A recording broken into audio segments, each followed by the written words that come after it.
Welcome back. Today's the last day of Newshub, and after 34 years, the last day of 3 producing its own news. From tomorrow, Stuff will be providing a 6 o'clock bulletin to 3's owners, Warner Brothers Discovery. So let's take a look back at the big stories and events that we've covered and that you've watched. No journalism gets you closer to a big event than TV news. Even before the journalist gets involved, the images and audio can tell a powerful story on their own that newspapers and radio can't compete with. That's how we started the news on the day 9/11 happened. This is 3 News. Tonight, an extended 3 News as we bring you coverage of the horrific events in the United States. Al-Qaeda's attack on New York's Twin Towers killed nearly 3,000 people and literally changed the world. It sparked George Bush's war on terror,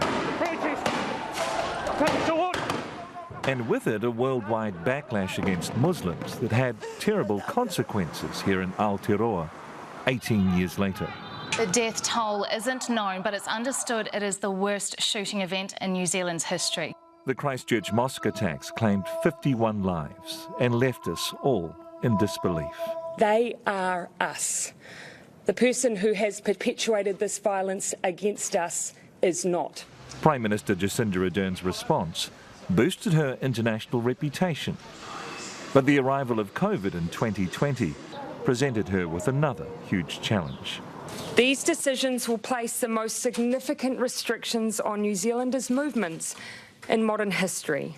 Ardern's hard line was accepted as lives were being saved, but eventually the lockdowns and vaccine mandates raised many questions. And we asked them. And then there was the occupation of Parliament's grounds. It's utter chaos. It is absolutely terrifying what went down at our Parliament today. Politics has always played a huge role in our coverage. Your political career is in tatters. Do you have any regrets? The ins and outs, the ups and downs, and the going, gone. And then there's election night. He's a Mr. Miyagi right now. Luck's on, luck's off. We've been through a lot, New Zealand, since that first news hour back in 1989. Read by Philip Sherry.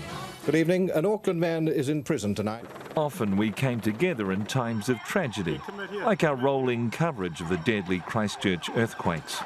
This is the inside of the cathedral. Just go in and have a look at the damage. Unbelievable. And Kaikoura, capturing the images once seen, can't be forgotten. The eruption at Whakaari White Island that claimed 22 lives. People beside themselves with worry and with fear, they left in tears. It is with great sadness that we interrupt our program to tell you that Queen Elizabeth II has passed away.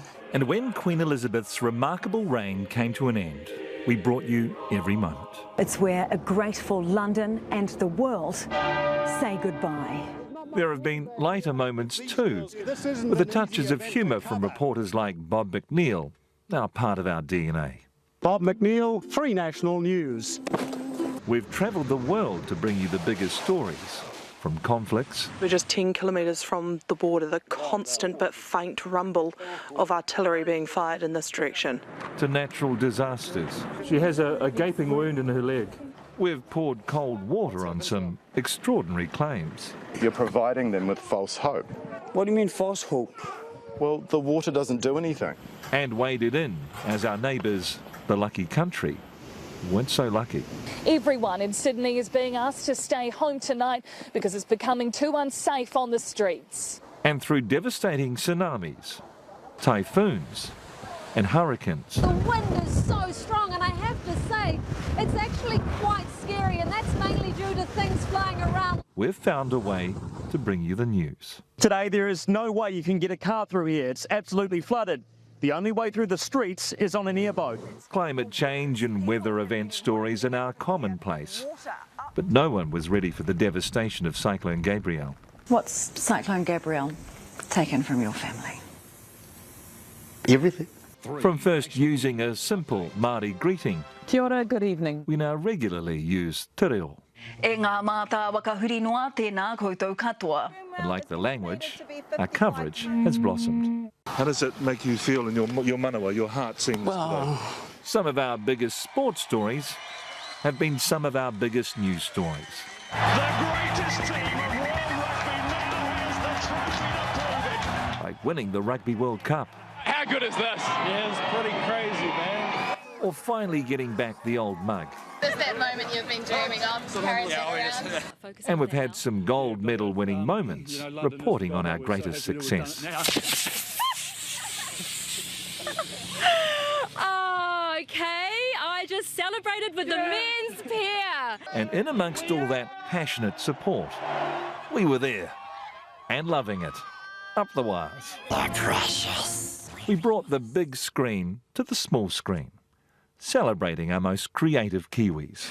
Always wanted to... It's quite heavy. Over the years, there have been changes to our set, to our logo, and to the faces bringing you the news. Kia ora, good evening. A huge police crackdown on boy races.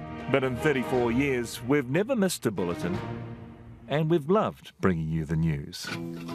Thank you, New Zealand.